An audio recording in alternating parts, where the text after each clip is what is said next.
අයිබන් සුබ දැසනක් වේවා. අපි සූදානම් අයිබන් කියන්නේ මෙහෙමනේ. මෙහෙම අයිබන් කියන්නේ. අද අපි සූදානම් පත්තරමෙන්තු ආරම්භ කරන්න. මම දිනොෂත් මේ පත්‍රයේ තීම එක යන වෙලාවේ කතා බහ කරමින් හිටියා මේ 28 දෙනෙක් දැඩිසත්කාරයෙක් ඉන්නවා කියලා. ඒක ටිකක් හිතට වදින කතාවක්. අපි දිගින් දිගට මතක් කරනවා පරිස්සම් වෙන්න ඕන කියන එක. ඒ වගේම තමයි මේ සංචරණ සීමාවල් සම්බන්ධයෙන් කොවිඩ් කොහොමද මර්ධනය කරගන්න පුළුවන්. ඒ වගේම තමයි මේ රටම ජාතියම වැක්සින් එක දීලා එහෙම නැත්නම් ප්‍රතිශක්තිකරණය කරලා ප්‍රතිශක්තිකරණ ජාතියක් බවට පත් කිරීමේ වැඩසටහන දැන් ක්‍රියාත්මක කරලා තියෙනවා. මේ සියලු බලාපොරොත්තුත් එක්ක අද දවසේදීත් පත්තරය ආරම්භ කරන්න සූදානම්. මේ පත්තර වේන්තුව රට දකින්න පිටු අතර. දිනුෂ ලෝකයේ තත්ත්වය කොහොමද? අද වෙන විට අපේ රටත් ලෝකයේ පිළිවෙල සංසන්දනය කරලා උතුරු ටික කතා කරා යමු. බුද්ධික දැන් පටන් ගත්තේ 28 දෙනෙක් ICU ඉන්නවා කියලානේ දැඩි සත්කාර ඒකකවල ඉන්නවා කියන වාර්තාවත් එක්කනේ. හැබැයි ඊයේ දවසේදී රාජ්‍ය අමාත්‍ය සුදර්ශන ප්‍රනාන්දුපොල්ලි මහත්මිය කියා තිබුණා රෝහල් වල ඇඳන් සංඛ්‍යාවෙන් තවම 83% විතර හිස් කියලා. එකක් තමයි අර අතරමැදි ප්‍රතිකාර මධ්‍යස්ථාන ආරම්භ කරපු නිසා මේ ගැටලුව කළමනාකරණය කරගන්න පුළුවන් වුණා. බුද්ධික කියන වගේ 77553 දෙනෙක් වාර්තා වෙන කොවිඩ් ආසාදිතයන් ඊයේ රාත්‍රී 10:02ට තමයි සෞඛ්‍ය ප්‍රවර්ධන කාර්යාංශය යාවත්කාලීන කරන්නේ. ඒ අනුව ඊයේ රාත්‍රී 10:02 වෙනකොට වාර්තා වෙන සංඛ්‍යාව 77553යි. රෝහල් ගතව ප්‍රතිකාර ලබන සංඛ්‍යාව 5955යි. ඊයේ දවසට අලුතෙන් රෝගීන් 713ක් වාර්තා වෙනවා. 71176ක් සුව වෙලා ගෙදර ගිහිල්ලා තියෙනවා. මරණ 422ක් වාර්තා වෙනවා. අර බුද්ධික ඊයේ කිව්වා වගේ දැන් 400 සීමාව ඉක්මවලා දැන් 500 සීමාවට ලං වෙනවා ලංකාවේ මරණ සංඛ්‍යාව. එතකොට ලෝකෙ තත්ත්වය ගත්තොත් 11 කෝටි 4,06,527ක් වාර්තා වෙනවා කොවිඩ් ආසාදිතයන් අද උදේ පාන්දර වෙද්දී ලෝක සෞඛ්‍ය සංවිධානයේ දත්තවලට අනුව. මරණ සංඛ්‍යාව 24,39,146ක් වාර්තා වෙනවා. බුද්ධික මේ දත්ත ඔක්කොම මේ ජංගම දුරකථනයෙන් එහෙම නැත්නම් දැන් ජංගම දුරකථනය කියලාත් නෙවෙයි මේකට කියන්නේ ස්මාර්ට්ෆෝන් එක. සුහුරු දුරකථනයෙන් තමයි මේ දේවල් ගන්නෙ. ඒකට මේ ජංගම දුරකථනය මේ ඩිවයිස් එක මේ උපාංගය දැන් දරුවන්ට හිතෙන්නේ යාළුවෙක් කියලා. හේතුව මොන්ටිසෝරි දරුවගේ ඉඳලම දැන් ඔන්ලයින් පටන්ගෙන තියෙනවා. ඔන්ලයින් පටන් ගන්නවත් එක්කම දරුවෝ ඕෆ්ලයින් යනවා කියලා මහාචාර්ය ඥානදාස බෙරණ මහත්මයා අද ලිපියක් ලියලා තිබුණා අරුණ පුවත්පතට. දැන් දරුවෝ නිකන් කල්පනා කරලා බලන්න වෙනද ඔබ දරුවන්ට මේ ජංගම දුරකථනයේ තහනම් භාණ්ඩයක් කරලා තියෙන්නේ නැති. හැබැයි මේ මාර්ගගත අධ්‍යාපනය එක්ක ඔන්ලයින් අධ්‍යාපනයත් එක්කම ඒ තහනම ඉවත් කරන්න සිද්ධ වෙනවා විතරක් නෙවෙයි දවසට පැය කීයක් දරුවෝ මේ ඩිවයිස් එකත් එක්ක මේ උපාංගයත් එක්ක මේ මොබයිල් ෆෝන් එකත් එක්ක ස්මාර්ට් ෆෝන් එකත් එක්ක එහෙම නැත්නම් ලැප්ටොප් එකත් එක්ක ගත කරනවාද ඒකත් එක්ක වෙන්න පුළුවන් ගැටලු තමයි විශේෂයෙන්ම මේ තාක්ෂණික කාංසාව කියලා ඔය IT anxiety කියලා කියනවා එහෙම නැත්නම් මේ එහෙම නැත්නම් මේ මොකද්ද තාක්ෂණික දූර්තය කියලා කියනවා ඒ කියන්නේ මේ තාක්ෂණයට එහෙම නැත්නම් මේ යන්ත්‍ර සූත්‍ර වලට අධිකව ඇබ්බැහි වීම ඒක දරුවන්ගේ පෞරුෂයට බලපාන ගැටලුවක්. අඩුතරමින් මේ දවස පුරා මේ ජංගම දුරකථනයේ ස්මාර්ට් ෆෝන් එක ලැප්ටොප් එක එක්ක ගත කරනවා වෙනුවට තනකොළ පෙළයක් උදුරන්න. එහෙම නැත්නම් මිරිස් පෙළක් හිටවන්න. අඳුම ගන්න එළියට ගිහලා පරිසරය බලාගෙන ඉන්න. ඒ කියා දෙන්න මොකද ජීවන කුසලතාවය දරුවන්ගෙන් ගිලිහෙන්න ඉඩ තියෙනවා මේ ජංගම දුරකථනයේ සහ මේ ඔන්ලයින් භාවිතය සීමාවකින් තොරව අපි ඒක වැළඳ ගත්තොත් එමෙන්න ඒකට ආසාදෙන ප්‍රජාචාරය කියලා පාඩමක් තිබුණානේ කලින් ඊට පස්සේ අපේ කාලේ ජීවන කුසලතා කියලා තිබුණා දැන් මොකක්ද දන්නේ නැති නම මං හිතන්නේ මේකට සමාන වැඩ විෂයක් තියෙනවා අපි සූදානම් පුරවැසි අධ්‍යයනය කියලා නේද අපි හැබැයි ජීවන කුසලතාවය පුරවැසි අධ්‍යයනය කියන්නේ දෙකක් හරියට බැලුවොත් අපි සූදානම් අද දවසේදී ප්‍රධාන පුවත්පත්වල මුල් පුවත් හොයාගෙන යන්න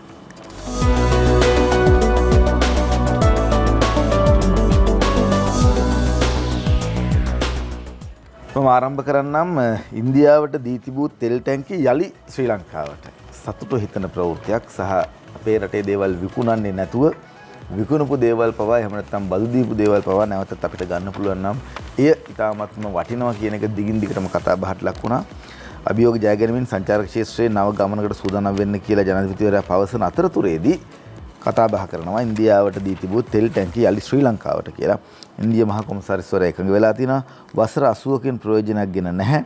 IOC සමග එක්ක සංවර්ධනයට පියවර. ක්‍රිෂාන්ත විතාරණ සහ හංගම් සමූහ රවීන්ද්‍ර දියගණගේ තමයි වාර්තාව ඉදිරිපත් කරන්නේ. ත්‍රිකුණාමලයේ තෙල් ටැංකි මෙරටට ඉන්දියා කොමසාරිස් වරයා සමග කළ සාකච්ඡාවකදී එකඟතාවය පළ කර තියෙනවා මෙරට ලබා දීමට. සම කැබිනට් ප්‍රකාශක උදේ ගම්මන්පිල මහත්මයා තමයි ඊයේ දවසේදී මේ ප්‍රකාශය ඉදිරිපත් කළා තියෙන්නේ. මහවත්ත බ්ලූමෙන්ඩල්හි වෙසෙන ජනතාවට නව නිවාස දීම අගමැති මහින්ද රාජපක්ෂ මහතාගේ ප්‍රධානත්වයෙන් කොළොන්නාව khනිජ තෙල් තොගගබඩා භූමියේදී පැවති අවස්ථාවේදී ගම්මන්පිල මහතා මේ බව ප්‍රකාශ කරා කියලා වැඩි වශයෙන් සඳහන් කරනවා. ඉන්දියාවට දී තිබූ තෙල් ටැංකිය නැවතත් ලංකාවට ලබා ගැනීම කටයුතු ඉදිරි කාල සීමාවේදී සිද්ධ වෙනවා. ඊට පස්සේ අපිට හැකියාව ලැබෙවි ඒ සංවර්ධනය කරන්න සහ මේ ලංකාව කියලා කියන්නේ අපි හොඳටම දන්නවා මුළු කලාපයම ගත්තට පස්සේ බලවත්ම තැනක පිහිටලා තියෙන්නේ භූ දේශපාලනික වශයෙන් ගත්තත් භූ වෙළඳ කාරණාව සම්බන්ධයෙන් ගත්තත් ඒක නිසා අපිට ගොඩක් අයට තෙල් ලබා දෙන්න හැකියාව ලැබෙවි සහ වාණිජ්‍ය වශයෙන් මේ ගොඩක් වැදගත් වේවි කියලායි කතා බහ කරන්නේ. දෙවන ලෝක යුද්ධයෙන් පස්සේ ඉඳලා ඔය තෙල් ටැංකිය අවුරුදු 80ක් විතර පාවිච්චියට ගත්තේ නැහැ කියලා තමයි කියන්නේ. හැබැයි ඉතින් මේක ඉන්දියාවට දුන්නෙත් අපිම තමයි ගිවිසුම් අත්සන් කළා 2003 අවුරුද්දේ රනිල් වික්‍රමසිංහ මහත්මයාගේ ආණ්ඩුව කාලෙදී පවරා දුන්නා. දැන් තවත් කරන්ට් වදින කතාවක් තියෙනවා. ඒ තමයි දැන් අර උතුරේ විදුලි ව්‍යාපෘති ගැන තීරණ මේක ඉන්දියාව ඉල්ලනවා තවත් වැඩිපුර සල්ලි දෙන්නම් කියලා නයනතරංග ගමගේ ප්‍රධාන සිරස්තලේ වාර්තා කරනවා අරුණ පුවත්පතට. උතුරේ විදුලි ව්‍යාපෘති ගැන අවසන් තීරණයක් නැහැ කියලා ඇමති ඩල සලහපිරු මහත්මයා සඳහන් කරනවා. අදාළ ව්‍යාපෘතිය චීන සමාගමකට ලබා දීමට අදාළ යෝජනාවට කැබිනට් මණ්ඩල අනුමැතිය හිමිව ඇති නමුත් ඒ වෙනුවෙන් මුදල් අමාත්‍යාංශයේ නිරීක්ෂණ මෙතෙක් හිමිව නැතයි ඇමතිවරයා පෙන්වා දෙනවා. කැබිනට් තීරණයක් ගත්තාම මේ සම්බන්ධයෙන් මුදල් අමාත්‍යාංශයේ නිරීක්ෂණයක් කරනවා. ඒ නිරීක්ෂණ මෙතෙක් ලැබිලා නැති නිසා කැබිනට් තීරණය සම්පූර්ණයෙන්ම අනුමත වීමක් සිදු වෙලා නැහැ කියලා අමාත්‍යවරයා සඳහන් කරනවා. ඒ කියන්නේ තවම චීනයට දෙන්න තීරණයක් නැහැ. ඒ කියන්නේ ඉන්දියාවට තව අවස්ථාවක් තියෙනවා කියන එක වෙන්නත් පුළුවන්. ඒකට චීනයට දෙන්න නැත්නම් ඉන්දියාවට දෙන්නම ඕනද? එහෙම කතාවකුත් නැහැ. තියෙනවා ඒකට වෙන උත්තරයක් තියෙනවා මම ඒ වෙලාවේදී කියන්න. දලසමතුමාගේ කතාව කියපු නිසා සහ විදුලි බල සම්බන්ධයෙන් කතා බහ කරපු නිසා ඡායාරූපයක් තියෙනවා. මේ වෙලාවෙම මම මේ ඡායාරූපය පෙන්නගෙන යන්නම් දිනුෂ. ලංකාවේ පළමු ඝන අපද්‍රව්‍ය විදුලි බලාගාරය අපි ඊයේ දවසේදී මතක් කරා. ඊයේ පත්‍රමේසිට අපි මේ පිළිබඳව ආඩම්බරෙන් කතා කරා. ඒ ඡායාරූපයත් අපි ඔබට මේ වෙලාවේ පෙන්වන්න සූදානම්. ශ්‍රී ලංකාවේ පළමු ඝන අපද්‍රව්‍ය විදුලි බලාගාරය අග්‍රාමාත්‍ය මහින්ද රාජපක්ෂ මහතාගේ ප්‍රධානත්වයෙන් දිනවෙන පත්‍රයේ ප්‍රධාන ඡායාරූප විදිහට පළ වෙලා තියෙනවා. කෙළවර පිටියේදී ඊයේ විවෘත වුණා විදුලි බලාගාරය විවෘත කරමින් අග්‍රාමාත්‍යවරයා සමරු ඵලකය නිරාවරණය කරපු ආකාරය තමයි මේ දැන් ඔබ දකින්නේ දිනවෙන පුවත්පතට මේ වාර්තාව ඉදිරිපත් කරනවා. මේ තියෙන ලංකාදීප පුවත්පතෙන් දිනමිනත් මුල් පුවතක් විදිහට වාර්තා කරලා තිනවා. කොහොම හරි කමන්නේ මට කියා ගන්න ඕනකම තිබුණේ මේ විදුලි බලය පිළිබඳව බලශක්තිය පිළිබඳව අපේ රටේ අර්බුදයකට තිබිච්ච කාලයක් තිබ්බා. පහුගිය වසර 5ක කාලය ගත්තොත් එහෙම නැත්නම් යහපාලන ආණ්ඩුව කාලය ගත්තොත් 1 මෙගාවොට් එකක්වත් සම්බන්ධ කරගන්න හැකියාව ලැබුණේ නැහැ ජාතික විදුලි බල පද්ධතියට. දැන් අපිට හැකියාව ලැබිලා තියෙනවා විශාල වශයෙන් විදුලිය ජනනය කිරීමේ කාර්යය සිද්ධ කරන්නත් ඒ වගේම තමයි කුණු ප්‍රශ්නෙට තිතකුත් මෙතනින් නැති වෙයි කියලා හිතනවා. කුණු මෙට්‍රික් ටන් ගණනාවක් දවසකට දහනය කිරීමට සහ ඒ බලශක්තිය බවට පරිවර්තනය කිරීමට හැකියාව ලැබෙනවා. ඒ පිළිබඳව සතුටක් අපි තුළ තියෙනවා. ඔව්. දැන් ඕක ඔය ඡායාරූපේ ලංකාදීප පුවත්පතෙන් ගත්තේ ඒකත් එක්කම කතා වැලක් තියෙනවා. ඒ ටිකත් කියන්නම්. හරි දැන් බුද්ධි කියවනේ මේ අපි කියාගෙන යමු නේ. එදික් කියාගෙන යනවා. එතකොට මම හිතන්නේ මේ නිෂ්පාදක මණ්ඩලයේ පොඩ්ඩක් පටලැවෙන්න ඉඩ තියෙනවා. සිරස්සල ටික ඉස්සලා එහෙනම් කියලා ඉඳන්නම්. මේ නිමන්ති රණසිංහ සහ මඩුකන්දේ සිතුම් චතුරංග වාර්තා කරනවා අද ලංකාදීප පුවත්පතේ ප්‍රධාන සිරස්සලේ බෝම්බ 148ක් අධිබල පුපුරණ ද්‍රව්‍ය කිලෝ 24ක් වවුනියාවෙන් අල්ලයි. අල්ලන්නේ කාගේද කොහේ තිබිලද මේ පුද්ගලයා NGO එකක රාජ්‍ය නොවන සංවිධානයක බිම්බෝම්බ ඉවත් කිරීමේ කාර්යය කරමින් ඉඳලා තියෙනවා. මේ පුද්ගලයා පිළිබඳව තොරතුරු ඇවිත් තියෙනවා පොලිසියට පුපුරණ ද්‍රව්‍ය රැස් කර විකිණීම සිදු කරන පුද්ගලයෙක් කියලා මේ පුද්ගලයා වවුනියාව නෙදුන්කර්ණි පොලිසියට ලද තොරතුරකට අනුව තමයි මේ අත්අඩංගුවට ගැනීම සිදුවන්නේ. ඉස්සරහට මේ පිළිබඳ තවදුරටත් තොරතුරු වාර්තාවේ බෝම්බ 148ක් අධිබල පුපුරණ ද්‍රව්‍ය කිලෝ 24ක් වවුනියාවෙන් අල්ලයි මරාගෙන මැරුණු ඇඳුම් කට්ටලක් තිබුණා කියලා තමයි සඳහන් කර සිටින්නේ ලංකාදීප පුවත්පත. දිවයින සහ අද කියන පුවත්පත් දෙකේම ප්‍රධාන පුවත් දෙකම එකම විදිහේ දෙකක්. හැබැයි එකම ගණන දෙවිදිහකට ලියලා තියෙනවා. මේකේ හරි වැරද්ද ඉස්සෙල්ලා හොයාගන්න. කෝටි ලක්ෂයක පළහිලව්වක් කියලා තමයි දිවයින පුවත්පත වාර්තා කරන්නේ. කෝටි ලක්ෂයක පළහිලව්වක් වටරැක ප්‍රධාන ජේරල් ඇතුළු 6ක් රිමාන්ඩ් CIDෙන් විමර්ශන මහා බැංකුවේ උසස් නිලධාරියෙක් කියනවා එවැනි මුදලක් නැහැ කියලා. අද පුවත්පත සඳහන් කරනවා රුපියල් ට්‍රිලියනයක් ගිණුමට ඇවිත් ගිණුම් හිමියා පැහැරගෙන යාමට තැක් කළා යයි 6ක් අල්ලයි කියලා. වවුනියාව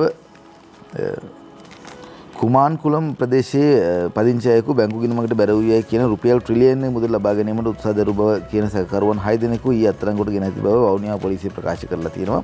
මේක විශේෂ වෙන්නේ මහ බැංකුවේ උසස් නිලධාරියෙක් ඉඳගෙන ප්‍රකාශ කරලා තියෙනවා මේ සාමාන්‍යයෙන් තනි පුද්ගලයෙක්ගේ ගිණුමකට රුපියල් බිලියනයක් ට්‍රිලියනයක් මේ වගේ අති විශාල සංඛ්‍යාවක්. බිලියනයක් කියලා කියන්නේ මිලියන 1000ක්, ට්‍රිලියනයක් කියලා කියන්නේ බිලියන 1000ක්. බිලියනයක් කියලා කියන්නේ මිලියන 1000ක්, ට්‍රිලියනයක් කියලා කියන්නේ බිලියන 1000ක්. ඉතින් ඒ වගේ මුදලක් කවදාවත් තනි ගිණුමකට තනි පුද්ගලයෙක් ගිණුමකට බැර වෙන්නේ නැහැ. ඒ නිසා මේක බොරුවක්. කොහොම වුණත් සිද්ධ වෙලා තියෙන දෙය ඒ තරම් හොඳ කාරණාවක් නෙවෙයි. ගිණුම් හිමියා පැහැරගෙන ගිහිල්ලා පොලිසිය ගිහිල්ලා අතිවිශාල වැරද්දක් සිද්ධ වෙලා තියෙනවා. වවුනියා සිටින අයෙකුගේ ගිණුමට රුපියල් ට්‍රිලියන බැලුව බව පවසා එම මුදල් ලබා ගැනීමට ගිණුම් හිමියා පැහැරගෙන යාමට උත්සාහ කරලා ගිණුමට මුදල් ලැබුණ හැටි නොදන්නා බව ගිණුම් හිමියා කියනවා. ගිණුම් හිමිකරු මීට පෙර මාසයකට ආසන්න කාලයක් මහනුවර රඳවාගෙන ඉඳලා ගිණුමේ ඇති මුදල නිවැරදිව දන්නේ මහ බැංකුවයි කියලා පොලිස් මාධ්‍ය ප්‍රකාශක කියනවා. මෙන්න මේ විදිහටයි සඳහන් වෙන්නේ දිවයින අද කියන පුවත්පත් දෙකේම මුල් පුවත්. කොහොමත් ට්‍රිලියනයක් කියන එක වෙන්න අමාරුයි බුද්ධික. මොකද අපේ විදේශ සංචිත ප්‍රමාණය ගත්තත් තියෙන්නේ ලංකාවේ මම හිතන්නේ බිලියන 5.1ක් විතර වගේ. ඒ කියන්නේ මිලියන 400ක විතර වගේ ඇමරිකන් ඩොලර් වලින් ගත්තොත් අර රන් සංචිතත් එක්ක ගත්තම අද මව්බිම් පුවත්පතේ ප්‍රධාන සිරස්තලය වෙන පැත්තකට අපව ගෙන යනවා. ඇස්ට්‍රාසෙනිකා වලටත් ඔරොත්තු නොදෙන දකුණු ආෆ්‍රිකාවේ නව ප්‍රතිවේදය බ්‍රිතාන්‍යයට ඇතුළු වෙයි. එහෙම තියෙද්දි කුමුදු ජයවර්ධන එහෙම වාර්තා කරද්දී ලංකාව බ්‍රිතාන්‍යයට යලි දොරටු හරි කියලා තාරක සම්මාන වාර්තා කරනවා. බ්‍රිතාන්‍යයේ සිට ලංකාවට සංචාරක ගුවන් ගමන් තහනම වහාම ඉවත් කරන්න තීරණය කර තිබෙනවා කියලා. යනුව වාර්තා වෙන ආකාරයට විදේශ කටයුතු අමාත්‍යාංශය නිවේදනයක් නිකුත් කරමින් සඳහන් කර තිබෙන්නේ ජනාධිපතිවරයාගේ ප්‍රධානත්වයෙන් පැවති රැස්වීමකදී සෞඛ්‍ය බලධාරීන් විසින් තීරණය කරන ලද දින 14ක නිරෝධායනය හා PCR පරීක්ෂණ වලට යටත්ව එක්සත් රාජධානියේ සිට මෙරටට පැමිණීම සඳහා ඇති සීමා ලිහිල් කිරීමට තීරණය කර තිබෙන බව. ඒ වගේම දකුණු අප්‍රිකාවේ ප්‍රභේදය බ්‍රිතාන්‍යයෙන් හමු වෙනවා. එංගලන්තයේ 36 දෙනෙකු සහ වේල්සෙන් ආසාදිතයන් 2 දෙනෙක් හමු වෙලා තියෙනවා කියලා තමයි බ්‍රිතාන්‍ය මාධ්‍ය වාර්තා සඳහන් කරන්නේ. මේ ප්‍රභේදය මේ දකුණු අප්‍රිකානු ප්‍රභේදය හඳුන්වන්නේ B1.525 කියලා. මේ වෛරස් ප්‍රභේදය ඉතා ශීඝ්‍රයෙන් ව්‍යාප්ත වන අවදානමක් සහිත නිසා ගෙවල් වලට ගිහිල්ලා ගෙන්ගෙට ගිහිල්ලා PCR කරන තත්ත්වයකට බ්‍රිතාන්‍ය සෞඛ්‍ය සේවය තීරණය කර තිබෙනවා.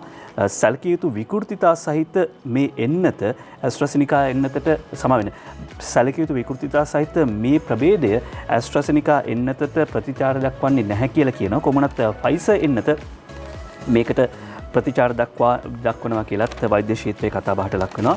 උපුටාගත්තේ මව්බිම් පුවත්පතේ ප්‍රධාන සිරස්තලය.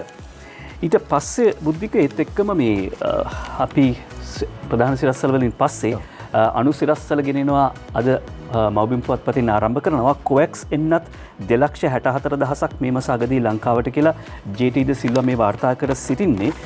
වැඩබලන සෞඛ්‍ය අමාත්‍ය මහාචාර්ය චන්න ජයසුමන මහත්මයා කරපු ප්‍රකාශයක් යනුව මාත්‍රා 2,64,000ක් මේ මාස අගවන විට ලබා දෙන බව වැඩබලන සෞඛ්‍ය අමාත්‍ය මහාචාර්ය චන්න ජයසුමන මහත්මයා සඳහන් කරනවා. ඊයේ දවස තුල බස්නාහිර පළාතේ සාමාන්‍ය පුද්ගලයන් 57,000කට ඇස්ට්‍රාසෙනිකා එන්නත ලබා දීමට කටයුතු කරලා තිබෙනවා. කොළඹ දිස්ත්‍රික්කයේ 27,018යි, ගම්පහ දිස්ත්‍රික්කයේ 17,622යි, කළුතර දිස්ත්‍රික්කයේ 11,710යි කියලා.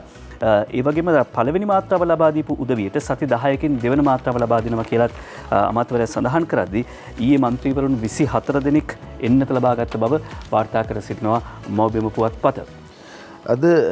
අද පුවත්පතේ සඳහන් වෙනවා කොවිඩ් ආසාදිතව සිටි බද්දගම පාසලක විදුහල්පතිවරයෙක් නිවසෙන් පලා ගිහිල්ලා. විදුහල්පති කෙනෙක් මෙහෙම කරන එක කොයිතරම් නරකයිද කියලා බලන්නකෝ. කොවිඩ් ආසාදිත බවට තහවුරු ගාල්ල බද්දගම නගරයේ බාලක පාසලක විදුහල්පතිවරයා සෞඛ්‍යාංශ මගහැර නිවසින් පලා ගොස් ඇතැයි බද්දගම සෞඛ්‍ය වෙළඳාරි කාර්යාලය ප්‍රකාශ කරනවා. පලාගේ කොවිඩ් ආසාදිත විදුහල්පතිවරයා සොයා පොලිසියට හා හමුදාවට එක්ව මෙහෙයුම් ආරම්භ කර තිබෙනවා. මේ විදුහල්පතිවරයා රෝග ලක්ෂණ පෙන්වීම හේතුවෙන් පසුගියදා PCR පරීක්ෂණ නොමු කර තිබුණා. PCR වාර්තා වෙනතුරු නිවසින් එළියට යන්න එපා කියලා උපදෙස් දීලා තිබුණා. නමුත් එතුමා තැන් තැන්වල වැඩ කරන්න ගිහිල්ලා දැන් එතුමාගේ ටෙලිෆෝන් එකයි බිරිඳගේ ටෙලිෆෝන් එකයි දෙකම ඕෆ් කරලා කියලා තමයි සඳහන් කරලා තියෙන්නේ. කොයිතරම් නරක වැඩක්ද මේ කරන්නේ. එහෙම නැත්නම් අවදානමයට ලක් කරනවා සියලු ජනතාව. ඒ පිළිබඳව තමයි අද පුවත්පත වාර්තා කරලා තියෙන්නේ. ශ්‍රීලංකා ලෝකතර විටයි මේ වාර්තා ඉදිරිපත් කරේ.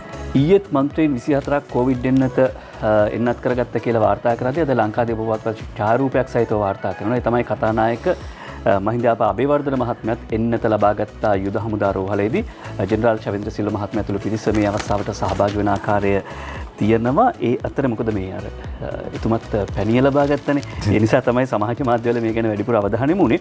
ඒ අතරේ අවධානයට ලක් වී යුතු තවත් කාරණයක් ලංකාදීප පුවත්පත මතක් කර දෙනවා. ඒ තමයි කොළඹ අවදානම වැඩි වෙලා තියෙනවා. අර බ්‍රිතාන්‍යයෙන් හඳුනාගත් වෛරස් ප්‍රභේදය සහිත ආසාදිතයන් හමුවීමත් එක්කම කොළඹ නව කොරෝනා අවදානම වැඩි වෙලා දැනට 30 දෙනෙකු හමු වෙලා එක් වැඩබිමකදී හමු වෙලා තියෙන්නේ. ඒ නිසා යන්නේන ගමන් අත්‍යවශ්‍ය ගමන් වලට පමණක් සීමා කරන්න කියලා බලධාරීන් ඉල්ලීමක් කරනවා. දැන් එහෙම කරද්දී එන්නත ලබා ගැනීම පිළිබඳව කතා කරද්දී ආයුර්වේද වෛද්‍යවරු කියනවා අපිට නිකන් මේ කොවිඩ් කියලා කියන්නේ කොවිඩ් වෛරස් එක කියලා කියන්නේ අපේ ආයුර්වේද දැනුම අනුව ගත්තාම අපේ ආයුර්වේද ශාස්ත්‍රය අනුව ගත්තාම මේක කජ්ජක් වගේ අපිට මේ කජු කරනවා වගේ වැඩක්. ඒක ලොකු අභියෝගයක් නෙවෙයි. මොකද ඒ වෛරස් රෝග වලට ප්‍රතිශක්තිය ලබා දීමේ ඖෂධ අපි ගාව තියෙනවා. ආයුර්වේදයට කොවිඩ් කජු වගේ අපට එන්නත් එපා කියලා දේශීය වෛද්‍යවරුන්ගේ සංගමය සඳහන් කරනවා, ඉල්ලීමක් කරනවා. එහෙම කියද්දි මේ ඊට පස්සේ අරුණ පුවත්පතේම තවත් කාරණාවක් තියෙන බුද්ධික දැන් ඇමති පවුල් වලට එන්නත හොරෙන් දෙන්න හදනවා කියලා සමගි ජන බලවේගයේ පාර්ලිමේන්තු මන්ත්‍රී හේෂා විතානගේ මන්ත්‍රීවරයා චෝදනාවක් කරනවා.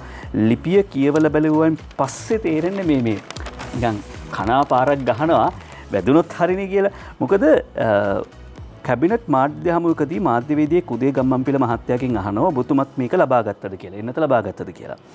එතුමා කියනවා ඔව් මම ලබා ගත්තා කියලා. හැබැයි මාධ්‍ය මගින් ඊට කලින් ප්‍රසිද්ධ කරපු ලයිස්තුවේ එතුමාගේ නම තිබුණේ නැහැ.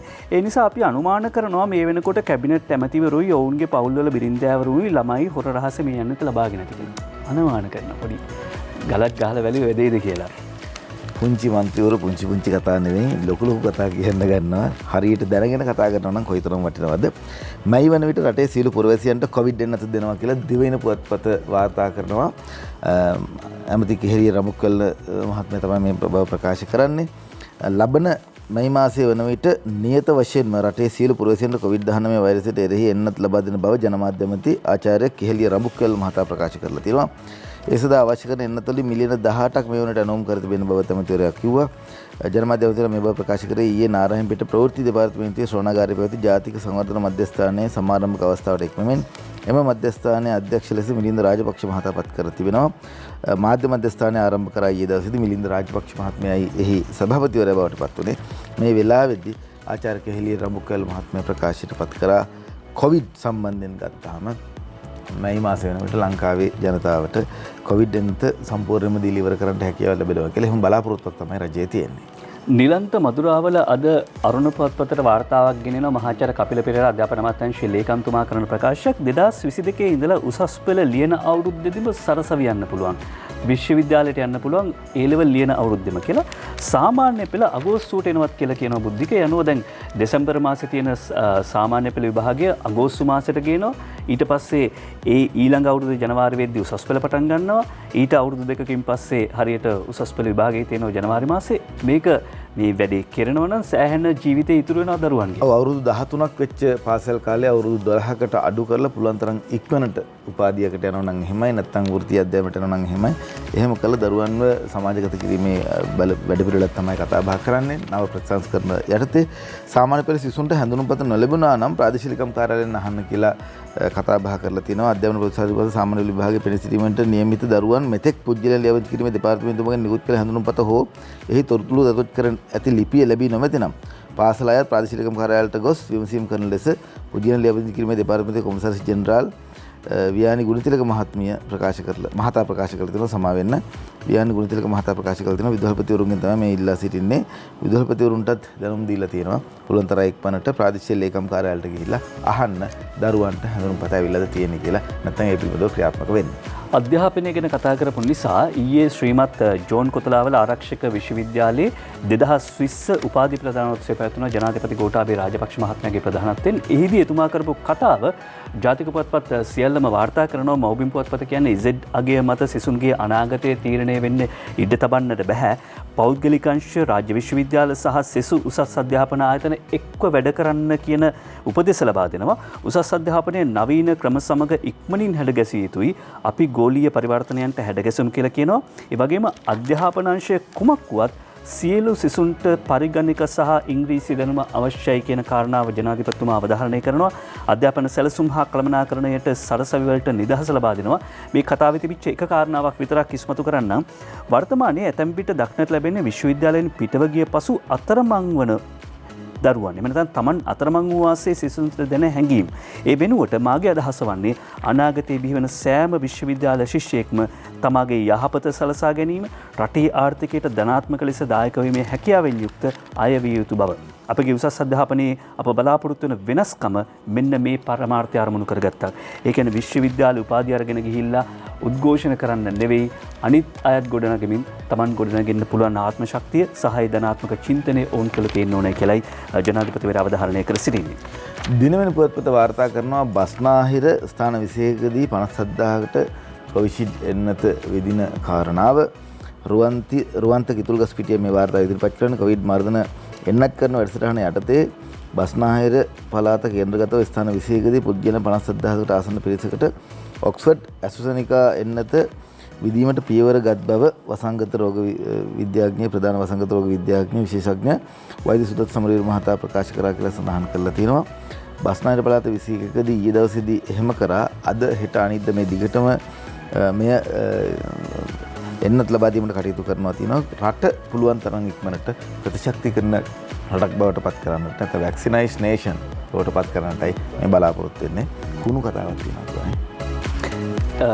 ඔව් ඊයේ බුද්ධිකර මුලින් ලංකාදීප පත්තරේ පින්තූරෙත් පෙන්වන්නේ ලංකාවේ ප්‍රථම කැලිකසල විදුලි බලාගාරය විවෘත වෙයි කියලා 2012 අවුරුද්දේ තමයි මේ ව්‍යාපෘතිය ආරම්භ කරන්නේ. එතකොට වත්මන් ජනාධිපතිතුමා ආරක්ෂක ලේකම්වරයා වගේම නාගරික සංවර්ධන විෂය භාර අමාත්‍යාංශයේ ලේකම්වරයා ඒක රෝසි සේනානායක පුරපතිනිය සිහිපත් කළා. ඒ වගේම රනිල් වික්‍රමසිංහ මහත්මයාවත් මතක් කළා.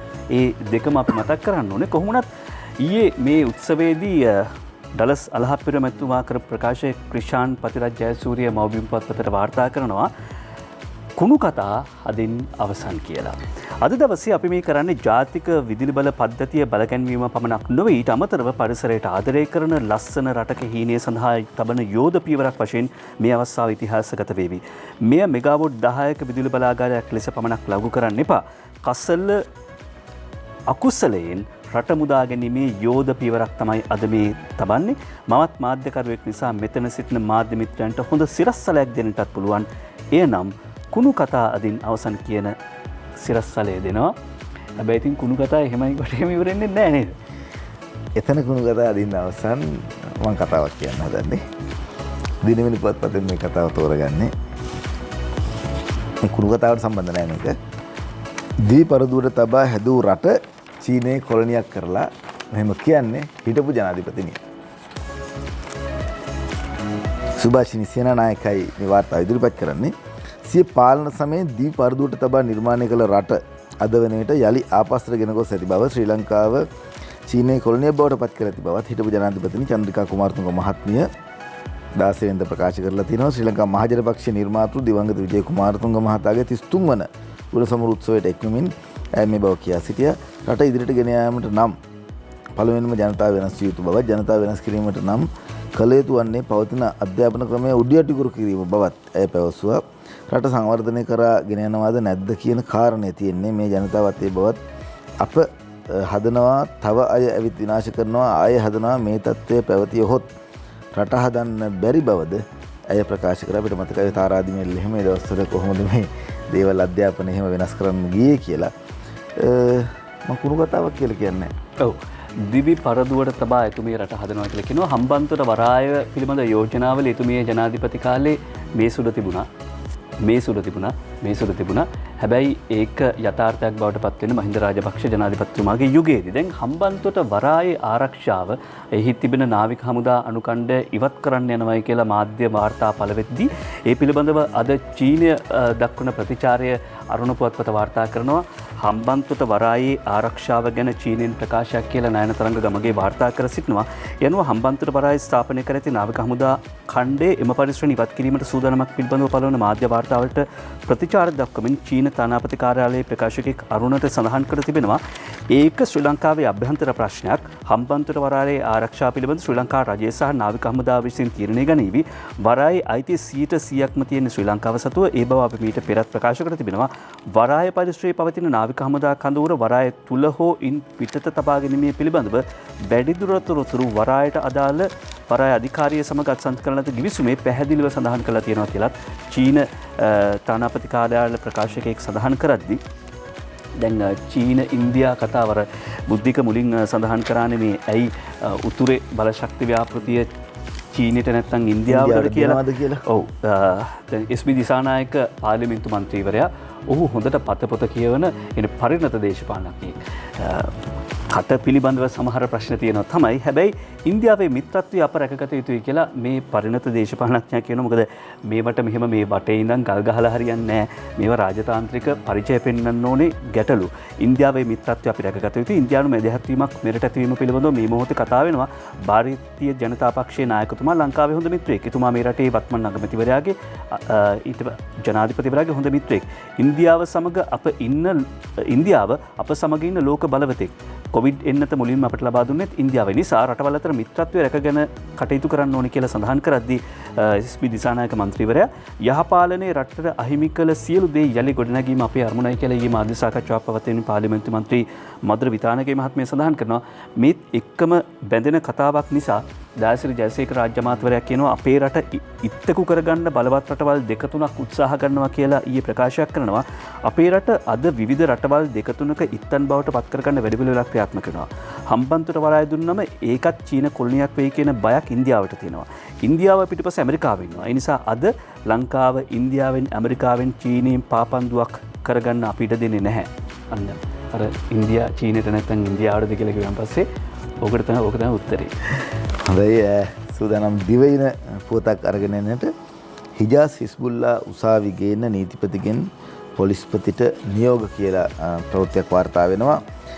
ඒ අබේනායක සහ කුෂානි රෙබෙකා මේ වාර්තාව ඉදිරිපත් කරන්නේ පාස්කු විරුද්ධ මරාගෙන මරන බෝම්බ ප්‍රහාර එල්ල කර බෝම්බ කරුවෙකු සමග සමීප සම්බන්ධතා පවත්වා එකී අපරාධ සඳහා ආධාරණ බල දුන්නේ යයි චෝදනා කරමින් සැකපිට අත්අඩංගුවටගෙන රැඳවුණු නියෝග මත හඳවාගෙන සිටින නීතිඥ හිජාස් හිස්බුල්ලා මහතාගේ ප්‍රකාශය සටහන් කර සහකාරයෙකු ලෙස නම් කර අධිකරණයට ඉදිරිපත් කරන නීතිපති දපුදු දේවේරා මහතා ඊයේ පස්වරේ පොලිස්පතිවරයාට නියෝගයක් කළා තියෙනවා. ත්‍රස්තවාදී වැළැක්වීම පනත යටතේ ගැනෙන වැරදි සිදු කිරීම හා සිවිල් දේශපාලන අධිවාසීකම් සුරකිරීම ජාත්‍යන්තර සම්මුති පනත යටතේට ගැනෙන පරිදි සිදු කිරීම යන චෝදනා යටතේ නීතිඥ හිජාස් හිස්බුල්ලා මහතාව අත්අඩංගුවටගෙන අධිකරණයට ඉදිරිපත් කිරීම නීතිපතිවරයා විසින් පොලිස්පතිවරයාට නියෝග කළ බව තමයි නීතිපතිවරයාගේ සම්බන්ධීකරණ නිලධාරණී රජයේ අධිනීතිඥ නිශාරා ජයරත්න මෙනවිය ඊයේ දිවයිනට ප්‍රකාශ කරලා තියෙන්නේ කියලා දිවයින පොතක් වාර්තා කරනවා. හිජාස් හිස්බුල්ලා මහතාට අපරාධ පරීක්ෂා දෙපාර්තමේන්තුවෙන් පසුගිය අප්‍රේල් 14 වෙනිදා අත්අඩංගුවටගෙන පුරා මාස 10කට ආසන්න කාලයක් ඇඳුම් නියෝග මත තබාගෙන ඉඳලා තියෙනවා. තව මාස 3කින් එය නැවතත් දික් කරලා තියෙනවා. එතුමව උසාවි ගේන්න කියලා තමයි කතා කරන්නේ. හිජාස් හිස්බුල්ලා වැරදි කවුරුද නිවැරදි කවුරුද උසාවියෙන් තීරණය කරාවි. ඔව් ආරක්ෂක ලේකම් ජෙනරාල් කමල් ගුණරත්න මහත්මයා මසුරන් කතාවක් කියනවා නේද ටික. ඔව් මම යත් කියන්න වනය විනාශ වෙනවා. වැළැක්වීමට දැඩි පියවර ආරක්ෂක ලේකම්. දැන් වනය විනාශ වෙන එක වෙන්නේ නැහැ. අලුත් ආණ්ඩුවක් අහම මේක නවතියි කියලා කිව්වට තවමත් ඒක වෙනවා. එහි වැරද්ද ආණ්ඩුවේ නෙවෙයි. එහි වැරද්ද රාජ්‍ය නිලධාරීන්ගේ කියලා රාජ්‍ය නිලධාරීන්ගේ පැත්තට අද්දුක් කරලා තියෙනවා. ඒ සම්බන්ධයෙන් මම ඔබට මතක් කරලා දෙන්නම්. සුජීව තත්සර තමයි මේ වාර්තාව ඉදිරිපත් කරන්නේ. මෙරට වන විනාශයක් සහ පරිසර විනාශයක් සිදුවමින් පවතින බවත් රාජ්‍ය බලය අයථා ලෙස භාවිතා කරමින් සිදු කරන එම ස්වභාවික සම්පත් විනාශය වැළැක්වීමට නීති දැඩිව ක්‍රියාත්මක කරන බවත් ආරක්ෂක ලේකම් විශ්‍රාමික ජෙනරාල් කමල් ගුණරත්න මහතා ප්‍රකාශ කරලා තියෙනවා. ස්වභාවික සම්පත් විනාශ කිරීම නතර කිරීමට පියවරගෙන තිබුණද රජයේ ඇතැම් නිලධාරීන් එම අක්‍රමිකතාවලට සම්බන්ධ වී සිටින බවට තොරතුරු ලැබී ඇතැයි ආරක්ෂක ලේකම්වරයා ප්‍රකාශ කරලා තියෙනවා. ඇතැම් ප්‍රාදේශීය ලේකම්වරුන් වන විනාශයන් සිදු කිරීම සඳහා විවිධ පුද්ගලයන්ට බලපත්‍ර නිකුත් කර තීම පිළිබඳව කනගාටුවෙන් නොවද සඳහන් කළ යුතුයි. ඒ මහතා කොච්චිවැලි ප්‍රදේශයේ සිදු කළ එවන් විනාශයක් පිළිබඳව ක්‍රියාමාර්ග ගනිමින් සිටින බව ප්‍රකාශ කරා. බලය අයථා ලෙස යොදා ගනිමින් වන විනාශයන් සහ ස්වභාවික සම්පත් විනාශ කරන සුළු පිරිසක් සිටින බවත් ඔවුන් පිළිබඳ තොරතුරු දන්නා අය වහාම ආරක්ෂක අමාත්‍යාංශය දැනුවත් කිරීමට කටයුතු කරන ලෙසත් ඒ මහතා ඉල්ලා සිටියා. අපි දිගින් දිගටම ඔබතුමන්ලට ප්‍රකාශ කරනවා, රටට ප්‍රකාශ කරනවා. ගෙදර ළඟ කොහේ හරි නැත්නම් දන්න තැනක වන විනාශයක් සිදු වෙනවා නම් ආරක්ෂක ලේකම්වරයාට ඒ බව දැනුම් දෙන්න, ආරක්ෂක අමාත්‍යාංශයට ඒ බව දැනුම් දෙන්න.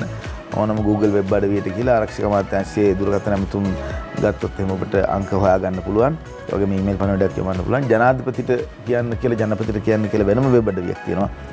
මේ දෙකෙන් එකට ඔබට හැකියාව ලැබෙනවා. ඔබට අවශ්‍ය එහෙම නැත්නම් ඒ වැරද්දක් සිද්ධ වෙනවා නම් ඒ දැනුම් දෙන්න ඔවුන් ඉක්මනටම ක්‍රියාත්මක වෙයි. දැන් ආරක්ෂක ලේකම්තුමා සමහර දේවල් දන්නවා. මොකද අරුණ පුවත්පත කියනවා ආණ්ඩුවට සහාය දෙන හිමිනමක් ත්‍රිකුණාමලයේ කැලෑ කැපිල්ලක ආරක්ෂක ලේකම් හෙළි කරයි කියලා තිස්ස රවීන්ද්‍ර පෙරේරා වාර්තා කර සිටිනවා. එතකොට ආණ්ඩුව සමග එකතු වී වැඩ කරන ත්‍රිකුණාමලපත්ති ස්වාමින් වහන්සේ නමක් කැලෑක් හෙළි කරමින් සිටින බවට තොරතුරු ලැබී තිබෙනවා. එබැවින් වහාම මේ නවත්වන ලෙස ආණ්ඩුකාරවරියට සහ නියෝජ්‍ය පොලිස්පතිවරයාට දැනුම් දුන්න බව ජෙනරාල් කමල් ගුරුරත්න මහත්මයා ඊයේ මේ සඳහන් කරනවා. ඒ කියන්නේ දැන් එතකොට එහෙමනම් ලේකම්තුමනි මේ නීතිය ක්‍රියාත්මක වෙන්න ඕනේ නේද? ආණ්ඩුව සමග එකට වැඩ කරනවා කියලා එහෙම නීතිය නමන්න දෙන්නේ නැහැ කියලා කිව්වනේ. ඊළඟට අපි යනවා තෙල් ටැංකි පිළිබඳව කතාව. අද දිනමින පුවත්පතෙත් ප්‍රධාන සිරස්වල හැටියට අපි වාර්තා කළානේ. හැබැයි සමගි ජනබලවේගයේ 30 අත්තනායක පාර්ලිමේන්තු මන්ත්‍රීවරයා සඳහන් කරන්නේ IOC සමාගම සහ එක්කලා සංවර්ධනය කරන බව කීම විහිළුවක්. ක්‍රිෂාන් පතිරත් ජයසූරිය වාර්තා කරනවා මව්බිම් පුවත්පතට. මොකද මේ විලාවේදී ජනතාවගේ ගැටලු තියෙන්නේ බඩු මිල වගේ දෛනික ජීවිතයට බලපාන ගැටලු පිළිබඳව ආණ්ඩුව වෙන පැත්තකට ජනතාවගේ අවධානය යොමු කරන්නයි හදන්නේ කියලා චෝදනා කරද්දී ජනතා විමුක්ති පෙරමුණේ හිටපු මන්ත්‍රී නලින් ජයතිස්ස මහත්මයාගේ නලින්ද ජයතිස්ස මහත්මයාගේ ප්‍රකාශයක් අනුරාධා හේරත් වාර්තා කරනවා තෙල් ටැංකි 99 ඉන්දිය හවුල් සමාගමකට දෙන්නයි මේ හදන්නේ කියලා ඔහු චෝදනා කරනවා. ඒ කියන්නේ ගම්මන්පිල ඇමතිවරයා කියපු කතාවේ යට කතාවක් තියෙනවා කියලා. දැනටම තෙල් ටැංකි සංකීර්ණයේ ටැංකි 15ක් තියෙන්නේ IOC සමාගම යටතේ වෙන අතර ආණ්ඩුවේ ප්‍රකාශය අනුව එම 99ම ඉන්දියානු හවුල් සමාගමකට පැවරීමේ සූදානමක් තිබෙන බව පැහැදිලි කියලා සඳහන් කරන්නේ. කොහොමුණත් ගම්මන්පිල මහත්මයා උත්සවයකදී මේක කිව්වේ. මේ ගැන ඊට වඩා පැහැදිලි කිරීමක් අවශ්‍යයි කියන එක තමයි අපිට දැනෙන්නේ. කවුරුවත් මේක පාවිච්චි කරන්නේ නැතිකොට එතකොට කතා කරනවා, පාවිච්චි කරන්න හදනකොට තව විදිහට කතා කරනවා. කොහොමද ජනතා විමුක්ති පෙරමුණේ පන්ති පහේ ඉන්දියානු ව්‍යාප්තවාදී එහෙම තියෙනවනේ. අන්තිම පාඩේ ඉන්දියානු ව්‍යාප්තවාදී. ඒක ඉන්දියාවට කොහොමත් අකමැති. ඒ කියන්නේ හොඳ කරත් අකමැති, නරක කරත් අකමැති. අපි කියන්නේ නැහැ මේක ඉන්දියාවට ලබා දෙන්න කියලා. නමුත් සංවර්ධනයක් වෙනවා නම් ඒ පිළිබඳව පැහැදිලිව කතා බහ කරන එක වටිනවා. ඒ වගේම තමයි තවත් විශේෂ කාරණා කිහිපයක් මතක් කරන්න තියෙනවා. ඔය දිනුෂි කියපු කතාවත් එක්ක ඊයේ අග්‍රාමාත්‍යවරයා ප්‍රකාශයටපත් කරා යුද්ධය තියෙන කාලෙත් අපි සංවර්ධනය කරා. අපි බලාගෙන හිටියේ නෑ. ඒක නිසා තමයි රට මෙතනට ගේන්න පුළුවන් කම ලැබුණේ. දැන් කොවිඩ් වගේ ඉතාමත්ව භයානක වසංගතයක් තියෙනකොටත් අපි බයෙ ඉන්නේ නෑ. සංවර්ධන කටයුතු ඒ විදිහටම කරනවා. නැත්නම් අනාගතේ මේ රටක් නැති වෙයි කියන එක. මේ පිළිබඳව තොරතුරු කියන අතරතුරේදී තවත් පුවතකට යනට සූදානම්. අපි සූදානම් වෙනවා දිනමින පුවත්පතෙන් තෝරගන්නට බඩෝවිට අසංකගේ කුඩුවැද්දායෙක් පිළියන්දල් දී කොටු වෙයි කියලා සඳහනක් තියෙනවා. වටිනාකම කෝටි 3කට අධිකයි. නගර සභා රියදුරා පැනයයි කියලායි මේ කතාව ඉදිරිපත් කරන්නේ. බඩෝවිට අසංකගේ කුඩුවැද්ද පිළියන්දල බණ්ඩාරගම පිළියන්දල මාර්ගයේ යතුරු පැදියකින් මද්ද්‍රව්‍ය තොගයක් ප්‍රවාහනය කරමින් සිටි බව තොරතුරක් මත රුපියල් කෝටි 3 ලක්ෂ 27කට අධික වටිනාකමකින් යුත් මද්ද්‍රව්‍ය තොගයක් සමග පුජ්‍යලයන් පිළියන්දල බටුවන්දර ජඹුරලිය ප්‍රදේශයේදී 16 වෙනිදා අත්අඩංගුවට අරගෙන තියෙනවා. කොළඹ සංවිධානාත්මක අපරාධ නිවාරණ කොට්ටාශය තමයි මේ කරලා තියෙන. අත්අඩංගුවට ගත් සැකකරු සන්තකයේ තිබී මත්කුඩු කිලෝ 3යි ග්‍රෑම් 250ක් හා මද්ද්‍රව්‍ය ප්‍රවාහනයට යොදා ගන්නා යතුරු පැදියද පොලිස් බාරට ගත්තා කියලා සඳහන් කරලා තිනවා. පැටලීමක් කරන අවස්ථාවේදී යතුරු පැදියෙන් පැමිණි පුද්ගලයන් දෙදෙනාගෙන් එක් අයෙකු පලා ගිය බවත් පොලිසිය ප්‍රකාශ කරලා තියෙනවා. එක්කෙනෙක් පෙදරේරුවෙක් අනිත් එක්කෙනා කැස්බෑව නගර සභාවේ රියදුරෙක් විදිහට රැකියාව කරන කෙනෙක් කියලා සඳහන් වෙනවා. ඒ අතරේ මහජන ආරක්ෂාව පිළිබඳ මාත්‍ය රියාද්මිලා ආචාර්ය සරත් විරසේකර මහත්මයා කියනවා මොන පුතේ වුණත් කමන්නේ මද්ද්‍රව්‍ය වලට සම්බන්ධ නම් පුනරුත්ථාපනය කරනවා කියලා. මොන ලොක්කෙකුගේ පුතෙක් වුණත් මතට ඇබ්බැහි වෙලා නම් පුනරුත්ථාපනයට පියවර ගන්නා බව අමාත්‍ය සරත් විරසේකර මහත්මයාගේ ප්‍රකාශය තිස්ස රවීන්ද්‍ර පෙරේරා සහ නිර්මාණී තිලකසිරි වාර්තා කරනවා අරුණ පුවත්පතට. බන්ධනාගාරගතව ඉන්න 31000න් 11000ක්ම මද්ද්‍රව්‍ය වලට ඇබ්බැහි වුවන් මීට පස්සේ ඔවුන්ව බන්ධනාගාර වලට යවන්නේ නැහැ. පුනරුත්ථාපනය කරනවා. පුනරුත්ථාපන මධ්‍යස්ථාන වලට යවනවා. මොන ලොක්කගේ පුතා වුණත් කමක් නැහැ. යවන එක යවනවාමයි කියලා කියන්නේ. අතරේ අරුණ පුවත්පතේ මුල් පිටුවේ සඳහනක් තියෙනවා මතට ලොල් දරුවන් මුදා ගන්න ගුරුවරුන්ට පාඩම් කියලා තිස්ස රවීන්ද්‍ර පෙරේරා සහ නිර්මාණී තිලකසිරිම තමයි වාර්තාව ගෙන එන්නේ. ඒ අනුව ඉස්සෙල්ලම හැම පාසලකින්ම දරුවන් ගුරුවරයන් 3 දෙනෙක් වගින් තෝරගෙන පුහුණුවක් ලබා දෙනවලු. ඊට පස්සේ ශිෂ්‍ය නායකයන් ওই විදිහට පීවර අරගෙන මද්ද්‍රව්‍ය වලට බැහැවුවන් සමාජයෙන් කොන් කරනවා. ඔවුන් වීරයන් නෙවෙයි කියන මතය ගොඩනගන්නට කටයුතු කරනවායි කියලායි අරුණ පුවත්පත සඳහන් කර සිටින්නේ. දිනමින පුවත්පත සඳහන් කරනවා ආගමික එකමුතුව වෙනුවෙන් චතාරික සමයේ යාඥා කරන්න. එහෙම කියන්නේ මල්කම් රංජිත් කාදිනල් හිම්පාණන් සුභාෂිනී සේනානායකයි මේ වාර්තාව ඉදිරිපත් කරන්නේ ආගමික එකතුව වෙනුවෙන් චතාරික සමයේ යාඥා කරන්න. සියලු ආගම් වලට අයත් ජනතාවට සමගියෙන් සමාදානයෙන් ජීවත් විය හැකි පරිසරයක් සකස් කරන ලෙස ඉල්ලමින් චතාරික සමයේ මෙරට ජාතික ආගමික එකතුව වෙනුවෙන් යාඥා කරන ලෙස කොළඹ අගරාදුගුරු මල්කම් කාදිනල් රංජිත් හිම්පාණන් කිතුම් අධිපතිතුමන් ඉල්ලා සිටිනවා. ඒ සඳහා චතාරික සමයේ ආයුධයක් කරගන්නා ලෙසත් 2019 චතාරික සමය නිමවීමෙන් පසු එළඹි පාස්කු ඉරු දින කළ මිලේච්ඡ ප්‍රහාරයෙන් තුවාල වූ රට සුවපත් කර දෙන ලෙසට යාඥා කරන්නයි උන්වහන්සේ මෙරට කිතුණු ජනතාවගෙන් ඉල්ලා සිටිනවා. උන්වහන්සේ මේ බව කියා සිටියේ ඊයේ කොළඹ කොච්චිකඩේ කතෝලික දේවස්ථානයේ පැවති අලුබදාදා චතාරික කාලය නිල වශයෙන් ආරම්භ කරන අවස්ථාවට එක්වමින් කියලා සඳහන් කරනවා. පාස්කු ඉරු දින ප්‍රහාරයෙන් පසු මෙරට කිතුණු ජනතාවගෙන් පලි නොගන්නා පිරිසක් මෙරට කිතුණු ජනතාව පලි නොගන්නා පිරිසක් බව ලෝකයට පෙන්වූ බවත් කියා සිටි උන්වහන්සේ කිතුණු ජනතාව යේසුස් වහන්සේගේ කුරුසේ ඇනගැසූ අයට සමාව දෙන ලෙස ආඥා කළ බවත් එලෙසම පාස්කු ප්‍රහාරය කරන අයවලුන්ටත් වෛර නොකරමින් එම පණිවිඩය ලෝකයට ගෙන ගිය බවත් පෙන්වා දුන්න කියලා සඳහන් කරනවා. ආගමික එකමුතුව වෙනුවෙන් චතාරික සමයේ යාඥා කරන්න අගරාදුගුරු හිමිපාණන් ප්‍රකාශය. අශිකා ජයවීර උන්වහන්සේගේ ඒ දේශනාව අරුණ පුවත්පතට වාර්තා කරන මෙන්න මේ සිරස්සල එක්ක කොමිසම ගැන නොසතුට පාස්කු අවනඩුව දෙවියන්ගේ උසාවියට බහර දෙමු කියලා උන්වහන්සේ සඳහන් කළයි කියලා අරුණ පුවත්පත සඳහන් කර සිටින්නේ.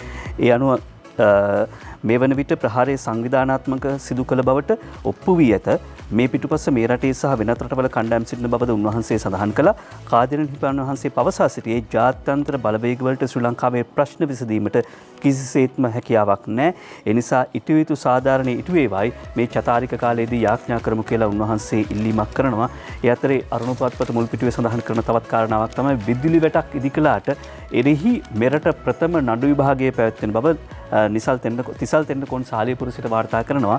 ගැසට් පත්‍රයේ සඳහන් නිර්ණායක උල්ලංඝනය කරමින් විදුලි වැටක් මගින් වනජීවි දෙපාර්තමේන්තුව කුඹුරුවගාවන් රැසකට බරපතල හානි පමුණුවා ඇතැයි චෝදනා කරමින් පවරා ඇති නඩුව මාර්තු 18 වෙනිදා විභාගයට ගැනීමට අනුරාධපුර දිසාවෙන සුදු සහ 4 මහේස්ත්‍රාත් නදීකා ඩී.පී. රත්න මහත්මිය සඳහන් කර තිබෙනවා.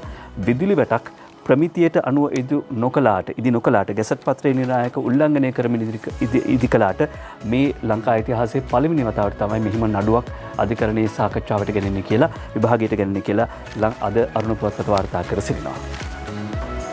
අමාත්‍යාංශ දෙකක විෂයපත සංශෝධනය වෙයි කියලා අද පුවත්පත වාර්තා කරනවා. නිදර්ශනයේ වික්‍රමසිංහ මේ වාර්තාව ඉදිරිපත් කරන්නේ රාජ්‍ය ආරක්ෂක ස්වදේශී කටයුතු හා ආපදා කළමනාකරණ රාජ්‍ය අමාත්‍යාංශයට සහ ඉඩම් අමාත්‍යාංශයට අයත් විෂයපතයන් සංශෝධනය කරමින් ජනාධිපති ගෝඨාභය රාජපක්ෂ මහතා ගැසට් නිවේදනයක් ඉදිරිපත් කරලා තියෙනවා. ඒ අනුව රාජ්‍ය ආරක්ෂක හා ආපදා කළමනාකරණ විෂයපත යටතේ ඇති ආයතන සංඛ්‍යාව 18ක් දක්වා ඉහළ ගොස් තිබෙනවා. රෙජිස්ට්‍රාර් ජෙනරාල් දෙපාර්තමේන්තුව ආගමන විගමන හා රෙජිස්ට්‍රාර් ජෙනරාල් දෙපාර්තමේන්තුව ආගමන හා විගමන දෙපාර්තමේන්තුව රාජ්‍ය නොවන සංවිධාන සඳහා වන ලේකම් කාර්යාලය ආපදා කළමනාකරණ මධ්‍යස්ථානය කාලගුණ විද්‍යා දෙපාර්තමේන්තුව ඇතුළු ඊට ආයතන ගණනාවක් ඊට ඇතුළත් එසේම සියලුම දිස්ත්‍රික් ලේකම් කාර්යාල සහ ප්‍රාදේශීය ලේකම් කාර්යාල ස්වදේශ කටයුතු විෂයපතයට යටත් කරලා තියෙනවා. නව ගැසට් පත්‍රයට අනුව ඉඩම් කොමසාරි ජෙනරාල් දෙපාර්තමේන්තුව ඉඩම් ප්‍රතිසංස්කරණ කොමිෂන් සභාව ශ්‍රී ලංකා මිනිඳුරු දෙපාර්තමේන්තුව මැනුම් හා සිතියම් අධ්‍යයන ආයතනය ඉඩම් මැනුම් සභාව ඉඩම් පරිහරණ ප්‍රතිපත්ති සැලසුම් දෙපාර්තමේන්තුව සහ ඉඩම් නිරවුල් කිරීමේ දෙපාර්තමේන්තුව යනාදී වශයෙන් ආයතන 7ක් ඉඩම් අමාත්‍යාංශය යටතේ ක්‍රියාත්මක වනු ඇති කියලා සඳහන් කරලා තිනවා. අමාත්‍යාංශ දෙකක විෂයපත වෙනස් කරපු ආකාරයයි ඒ මම ප්‍රකාශ කරේ. පරාක්‍රම බාහු යුගය තමයි මේ රටේ වැදගත්ම යුගය. මම මේ රටේ ජනාධිපති ධූරයේ දරුවට ඒ කාලේ කුඹුරු කෙටුවා, මිරිස් යවුවා, හරක් හැදුවා කියලා මෛත්‍රීපාල සිරිසේන හිටපු ජනාධිපතිතුමා කියනවා. පොළොන්නරුවේදී ඊයේ කියන්නේ බුද්ධික මොකද කිව්වර මේ කසල වලින් විදුලි බලාගාරයක් විවෘත වෙච්ච අවස්ථාවේදී අද ඒ කියන්නේ පහුගිය අවුරුදු 5 ඇතුළත 1 මෙගාවොට්ටයක්වත් හදන්න හම්බුන්නේ නැහැ යහපාලනයේ. හරි. හැබැයි කුඹුරු කොටලා තියෙනවා. එහෙමද කියන්නේ? එහෙම සිරස්සලයක් තියෙනවා. මම මේ රටේ ජනාධිපති දුරට ඒ කාලේ කුඹුරු කෙටුවා, මිරිස් වැව්වා, හරක් හැදුවා කියලා. එහෙම කියන්න බෑ. ඊට පස්සේ තවත් ආන්දෝලනාත්මක ප්‍රකාශයකට යනවා. ඒ තමයි විමල්ට ආණ්ඩුව නැතුව බෑ, ආණ්ඩුවට විමල් නැතුව බෑ කියලා ජනතා විමුක්ති පෙරමුණේ ප්‍රචාරක ලේකම් ටිල්වින් සිල්වා මහත්මයා සඳහන් කර සිටින්නේ. ආණ්ඩුව අස්සේ විමල් වීරවංශ කරන කතා අපි ගණන් ගන්න නැහැ. විමල්ට ආණ්ඩුව නැති බෑ. ඔය රණ්ඩුව ජනතාවට වැඩක් නැහැ. මොකද ඔය අය ආපහු ටික දවසකින් එකට වැඩ කරන්න පටන් ගන්නවා කියලා කියද්දි මෙන්න මෙහෙම කතාවකුත් කියනවා. ජනතාව තීරණය කරන්න ඕනේ වසර 73ක් පවත්වාගෙන පැමිණි ධනේශ්වර පාලනය වෙනුවට ජනතාවාදී පාලනයක් බිහි කරන හැමෝටම අයිතිවාසිකම් හිමිවන බව. ධනේශ්වර ක්‍රමයට එරෙහිව නව පාලන තන්ත්‍රයක් බිහි කරන්න ඕනේ කියලා ලස්සන අදහසක්. ලස්සන අදහසක්. හැබැයි ඒක ජනතා විමුක්ති පෙරමුණේ ඉන්න එක තමයි ගැටලුව තියෙන්නේ. ජනතාවාදී වැඩ කටයුතු ජනතා විමුක්ති පෙරමුණේ කොහොමද කරේ කියන එක ගැන අපි වැඩිපුර කතා බහ කරන්නේ නැහැ. නමුත් දිගින් දිගටම හැමදාම විමල් වීරවංශ මැතිතුමා ගැන අමාරුව තියෙන ජනතා විමුක්ති පෙරමුණට වෙන කාටවත් නෙවෙයි. හැබැයි කියනවා ගණන් ගන්න දෙයක් නැහැ කියලා. හොඳයි. පුවත්පත් වලටත් යමක් තියෙන්න බෑ. බස්නාහිර පළාත්වල රෝහල් වල වෛද්‍යවරුන්ට වැටුප් ගෙවලා නැහැ කියලා ලිපියක් තියෙනවා. ඒකත් එක්ක අපි සූදානම් යන්නට විරාමයට. බස්නාහිර පළාත් සභා රෝහල් වල සේවය කරන සමහර වෛද්‍යවරුන්ට මාස ගණනාවක් සිට වැටුප් ලබා දී නොමැති බව, වැටුප් ලබා නොදී ඇති බවත් මේ හේතුවෙන් කඩිනම් වැටුප් ලබා දීමට කටයුතු කරන ලෙස පළාත් බලධාරීන් ඉල්ලා සිටින බවත් රාජ්‍ය වෛද්‍යවරුන්ගේ සංවේද සඳහන් කරා කියලා ප්‍රවෘත්තියක් අද පුවත්පතේ වාර්තා වෙනවා. අරුණ පුවත්පතේ ඡායාරූප සමග ලිපියක් තියෙනවා අපි ඒ තෝරගත්තා. ගාල්ල ශාන්ත ඇලිවිසිස් විදුහලේ මාධ්‍ය ඒකකයේ සහ දුරස්ථ ගිණුම් පන්ති කාමර ආරම්භ කිරීම කියලා ලිපියක් සඳහන් වෙනවා. ගැමුණු චන්ද්‍රලාල් තමයි මේ වාර්තා කරන්නේ. ගාල්ලේ වාර්තාකරු ගැමුණු කියන ටිකක් පරණ වාර්තාකරුවෙක්. ඔව්. මාර්තු මාසයේ ඩිජිටල් වේදිකාවක් නිර්මාණය කර අපේ රටේ අධ්‍යාපන ක්‍රමය වෙනස් විය යුත්තේ කෙසේද යන්න පිළිබඳව විදුහල්පතිවරුන්ගේත් ආශිස් සංගම්වලත් ආගමික නායකයන්ගේත් අදහස් සහ නිර්දේශ ලබා ගන්නවා කියලා අධ්‍යාපන අමාත්‍ය මහාචාර්ය ජී.එල්. පීරිස් මහතා ප්‍රකාශ කරනවා. මෙහෙම ප්‍රකාශ කරේ ඇලෝෂස් විද්‍යාලයට ගිහිල්ලා මාධ්‍ය ඒකකයේ සහ දුරස්ථ ගිණුම් පන්ති කාමර ආරම්භ කිරීම වෙනුවෙන් අද ළමයෙකුගේ සිතට කරුණු සමුදායක් ඇතුළත් කරනවා. එයින් ළමයාගේ නිර්මාණශීලීත්වය වර්ධනය වෙන්නේ නැහැ. ළමයින්ට හොඳ පාසලක් වගේම ඒක අපායක් කිරීමටත් විදුහල්පතිතුමාට පුළුවන්. අධ්‍යාපන අමාත්‍යාංශයේ ලේකම් මහාචාර්ය පෙරේරා කියන කපිල පෙරේරා මහතා ප්‍රකාශ කරනවා ළමයින්ට හොඳ පාසලක් වගේම ඒක අපායක් බවට පත් කරන්නත් විදුහල්පතිවරුන්ට පුළුවන් කියලා. රටේ අධ්‍යාපන ක්‍රමය වෙනස් කිරීම ගැන මාර්තු මාසයේදී ඩිජිටල් වේදිකාවක් නිර්මාණය කරනවා කියන එක තමයි අධ්‍යාපන අමාත්‍යාංශ ප්‍රධාන වශයෙන් කියන්නේ. මේ සඳහා විදුහල්පති අනුර ගමගේ මහතා, ඒ වගේම රමේෂ් පතිරණ අමාත්‍යවරයා, මුදල් හා ක්‍රම සම්පාදන වෙරළ රාජ්‍ය අමාත්‍ය අජිත් නිවත් කබ්‍රාල් මහත්මයා, ඒ වගේම තමයි දිලිත් ජයවීර මහත්මයා, ධම්මික පෙරේරා මහත්මයා ඇතුළු කණ්ඩායමක් සහභාගී වෙනවා. මොහාන් සිල්වා අමාත්‍යවරයා, චන්දිම වීරක්කොඩි මන්ත්‍රීතුමා, ජාතික පාසල අධ්‍යක්ෂ කිස්සිර ලියනගමගේ මහත්මයා, දකුණු පළාත් සභා අධ්‍යාපන අධ්‍යක්ෂ නිමල් දිසානායක මහත්මයා ඇතුළු කණ්ඩායමක් සහභාගී වෙනවා. විශේෂයෙන්ම මාධ්‍ය ඒකක ආරම්භ කිරීම ඉතාමත්ම වැදගත්. සුහුරු පන්ති කාමර ආරම්භ කිරීම වැදගත්. සහ රටේ අනාගතයේ කොහොමද ඉස්සරහට අධ්‍යාපනය වෙනස් වෙන්න ඕන කියන එක මෙහිදී කතා බහ කරා කියලා තමයි වාර්තා කරන්නේ. අපි පහුගිය දවස්වල මේ පත්තර සිරස්වලදී කියා සිටියා නාඩි වෙළඳාම නතර කරනවා, අතරමැදියන්ගෙන් තොරව පාරිභෝගිකයට එළවලු ලැබෙන්න ක්‍රම සකස් කරනවා කියලා. කොහොම වුණත් ඊයේ දඹුල්ල ආර්ථිකයේ එළවලු මිල හොඳටම බැහැලා හේතුව යාපනයේ එළවලු තොග ඇවිත් දඹුල්ලේ කේකේ ආර්යදාස වාර්තා කරනවා. ඒ වුණාට අපි එළවලු ගන්න ගියොත් මොකද වෙන්නේ? මොකද පහුගිය සතියේදී බෝංචි 230යි 280යි තිබිච්ච එක ඊයේ දඹුල්ලේ රුපියල් 100ට බැහැලා තියෙනවා. අමුමිරිස් රුපියල් 750යි 1000යි තිබිච්ච එක ඊයේ වෙනකොට 350ට ඇවිල්ලා තියෙනවා. හැබැයි අපි මිලට ගන්න ගියාම මොකද වෙන්නේ? ඒ කියන්නේ තවම අතරමැදිය සුවසේ දැහැමෙන් සෙමින් තමන්ගේ වෙළඳාම කරනවා. දැන් මේ යාපනයේ වෙළෙන්දන්ගේ එළවලු මිල. එතකොට රුපියල් 100ට බෝංචි කිලෝ එක ඔවුන්ගේ මිලදී ගන්නවා කියලා කියන්නේ, එහෙම නැත්නම් දඹුල්ලේ රුපියල් 100ට තොග මිල විකිණනවා කියලා කියන්නේ යාපනයේ වෙළෙන්දොන්ට කීයද ලැබෙනව ඇත්තේ? මේ ගැටලුව ගැන මීට වඩා අවධානය යොමු කරන්න ඕනේ. මොකද ජනතාව සමහරවිට ත්‍රස්තවාදීන් වෙත යොමු වෙන්නේ මෙන්න මේ වගේ ආර්ථික කාරණා ගැන, ආර්ථික ගැටලු වලට නිසි විසඳුම් නොලැබුණාම. මෙහෙම තියෙද්දි ගැසට් වලින් බඩගින්දර නිවන්න බෑ කියලා සමග ජන බලවේගයේ පාර්ලිමේන්තු මන්ත්‍රී කිංස් නෙල්සන් මහත්මයාත් චෝදනා කරනවා ආණ්ඩුවට. ආණ්ඩුවට අපි ඉල්ලා සිටින්නේ වෙච්ච පොරොන්දු ඉෂ්ට කරන්න කියලා. ඒකයි අපි බල කරන්නේ. බඩු මිල අද රටේ ජනතාවට දරා ගන්න බැරි වෙලා පුංචි මිනිහා කබලෙන් ලිපට ඇද වැටිලා.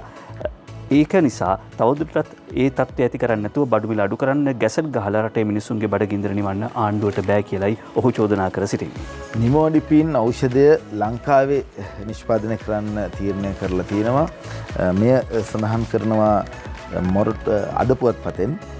මොරටුව රේඛා තරංගනී ෆොන්සේක තමයි ඉදිරිපත් කරන මොලේ සිදුවන යම් රුධිර වාහනයක් හේතුවෙන් නැති විය හැකි ගැටලු අවම කිරීම සඳහා නිමෝඩිපින් නැති ඖෂධය භාවිතා කරනවා. එම ඖෂධය රෝගීන්ට ලබා දෙන බව සඳහන් කරන අතරතුරේදී වසරකට මිලිග්‍රෑම් 30 පෙති ලක්ෂ 15ක් පමණ ලංකාවට අවශ්‍ය වෙනවා.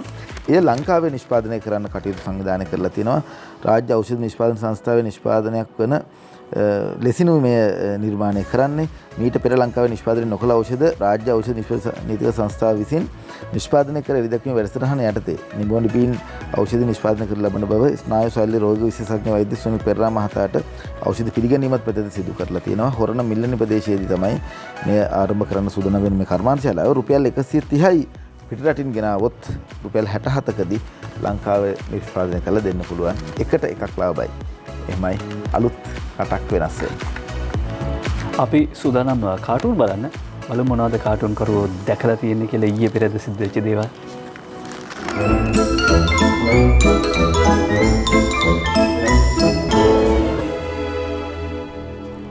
අංජනගේ කාටුන් දිනමින බඩු මිල අඩු කළායින් සතොසත් ගොඩ ජනතාවත් ගොඩ. ඒ විතරක්ද අපේ ඇමතිතුමත් ... ශ්‍රීකාන්තගේ ශ්‍රීදිපුත දිනමින පුවත්පතෙන් අපි තෝරගන්නේ මට වැක්සීන් එක ගහනකොට දෙයියෝ සිහි වුණා බං. කාලිමෑනියෝද සර්? දිනමින අංජන ඉන්ද්‍රජිත්ගේ කියලා වැඩක් නැහැ කාටුනේ. කොවිඩ් එන්නත මුලින්ම අපිට එන්නත් කළාට මිනිස්සු එක එක කතා කියනවා බං. ගණන් ගන්න එපා සර්. ඕනම එන්නතක් මිනිස්සුන්ට දෙන්න කලින් ටෙස්ට් කරලා බලනවනේ. මේකත් එහෙම කරන්නේ නැති. ඈ චන්ද්‍රිකා කුමාරතුංග මහත්මිය කියන දේවල් නැවත වතාවක් පත්තරවල පළවෙන්න පටන් ගන්නවනේ. හුරේරා හසන්ත විජයනායක පොකට් කාටුනේට ඔහොම කතාවක් තමයි නිමිත්ත කරගන්නේ. රට වෙනස් කරන්න අධ්‍යාපන ක්‍රමයේ උඩු යටිකුරු කරන්න ඕනේ. වෙලාවට වැඩ නොකරන නායකයෝ උඩු යටිකුරු කරන්න ඕන නැද්ද මැඩම්? අරුණ පුවත්පත හසන්ත විජයනායකගේ කාටුනය පෞද්ගලික අදහස් සහ ආණ්ඩුවේ අදහස් පිළිබඳව දක්වන්න කියලා තමයි අගමැතිවරයා කතා බහ කරන්නේ. පෞද්ගලික අදහස් එකයි ආණ්ඩුවේ අදහස් එකයි. ආණ්ඩුවේ අදහස් උදේ ගම්මන්පිල මහත්මයා ලියාගෙන යනවා. මෙන්න මෙහෙමයි මේ කාටුනය ඉදිරිපත් වෙන්නේ.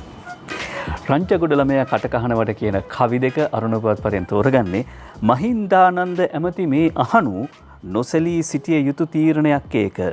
නැවතිය හැකිනම් කිරිපිටි ගෙන්වීම විසල් ජයග්‍රහණයක් රට පැත්තෙන්. රටපිටි කිරේ පෝෂණයක් නොමැතුවත් නැතුවම බැරි දෙයක්සේ අන්දා ජනයා කොම්පැනිකරුවන් කටයුතු කරනු ඇත. රටපිටි කිරි බොන ගොනුනුත් හවුල් කරන්. ඒක නිසා කෙලින් හිටියොත් කෙලින්ම තමයි. දිවයින ඕකයි තත්ත්වය අනුරාධයි ලියන්නේ. ජනතාවට නොදී ඕනෑ නැහැ එන්නත් හේෂල මනුෂ්‍ය පවසති ගෙන ගැම්මත් හරි වාසනා මේ මන්ත්‍රීවරු පින්වත් ඉඩ ඇත කාර් පර්මිට් ටික යලි දෙන්නත්. දාසගේ කාටුන් එක ලංකාදීපේ මේක මේ එකන ඔන්න වැඩසටහන පුරාම පැය භාගයක් විතර කියන්න දේවල් තියෙනවා. එන්නත් විදගත්ත අය මොනවද කියන්නේ. මං විදගත්තේ ඔයගොල්ලු හින්දා. මං ජනතාව ආරක්ෂා කරගන්න තමයි විදගත්තේ. මට 60ත් පැරණේ ඒකයි විදගත්තේ. දැන් බලන්න අර මුලින් කොහොමද කඳබඩ අන්තිමට කොහොමද වෙලා තියෙන්නේ. දාසමේ කියන කතාව පත්තරේ අරගෙන බලලම පොඩ්ඩක් විමසන එක වටිනවා. මව්බිම දවසේ පද 4 අද විදුර අබේනායකගේ දවසේ පද 4යි ඉදිරිපත් කරන්නේ. පරිසරයට සෙනේ බැඳි යුවතියගේ ඇස යොමු නොවුනි නම් නෑ අද පඬු කරඳ ගස. රට කරවන උදවියත් දැන් නමති හිස වන දේවතාවිය හිනෙහි කඳුළු පිස. උදේ විමලසිරි මේ පරණ කතාවක් මතක් කරනවා. හදිස්සියේ පරණ කතාව මතක් කළා වගේ මැදමුලන වලව්වේ අගමැතිතුමා ඉන්නවා. බොහොම විවේකයෙන් ඉන්නවා. ඒ ඉන්න අතරේ පරණ කතාවක් මතක් කරනවා. ගෝඨාවොත් ගෙදර යනවා කියලා කවුද කිව්වලු බං?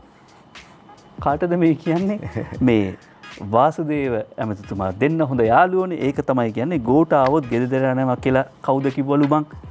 වාසුදේව ඇමතිතුමා මැදමුලන වලව් අතුපතු ගන්නවා. ඒ අතර හිතනවා අපි නයයි. ලංකාදීප පංකජ රුවින්දගේ සරදම් ටයිල් එනවා විමල් ඇමතිතුමා දන්නේ නැතිලු. එතුමා විදේශ කුමන්ත්‍රණ ගැන තමයි විමසිල්ලෙන් හිටියේ. අවන්ත ආටිගල කාටවත් හසු නොවුණු කාරණාවක් තමන්ගේ කාටුනේට හසු කරගන්නවා. ඒ තමයි බිම්ෂානි ජාසිංහාරච්චි ප්‍රථම නියෝජ්‍ය පොලිස්පතිනියගේ පත්වීමට එරෙහිව පෙත්සමක් තියෙනවා.